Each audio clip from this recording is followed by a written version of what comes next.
Back once again. Is the higher table na dukan swana ni mwana ndo mahongoni. This is the entertainment side of things. Rakudora zana pungo la kuite yani pa ven la kuzinginyisa ngamanda ndi pungo la mswana. The famous comedian, the presenter, the producer, the content creator. Tamayanga. I'm not gonna lie, somebody that I've worked with for many years. But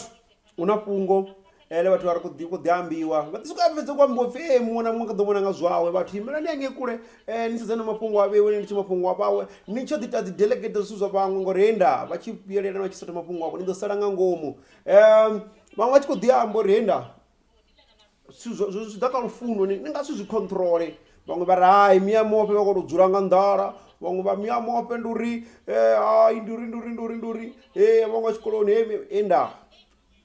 yachikoroni nosa chikorona mini zvibvaka mutu rene munhu odhivonisa anosisana zvitu navanji vane vavo kudzura zvavudhi votakara nechivavona nepakati social media namini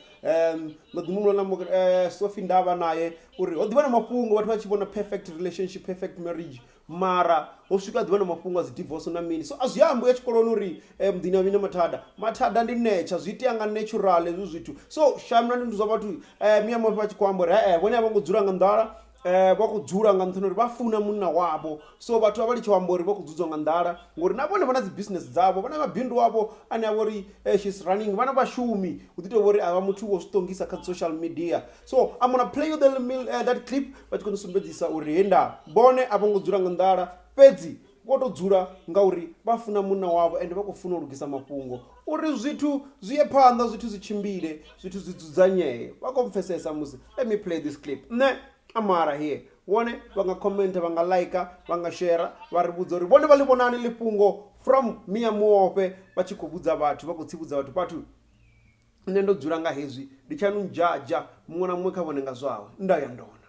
ndikotenda ndeshamea uko dilandala uko dina rufuno vatu vono ndiva vazda zoli ndiona business livuna business asi mapungo andala ne mapungo a rufuno mapungo adzanyiwa so na mero dzudzanya after 10 years eyothe zvikandala zvodhiva zvihone izvo zvotokakiya ngorivo havana mavari varenda dzisaka Facebook uendera ndivi na midzi yawo zori ndi zvavukumbani asi zvavukumbani zvidhivi nikosokototenda ngosokohovoja ngosokoyanalo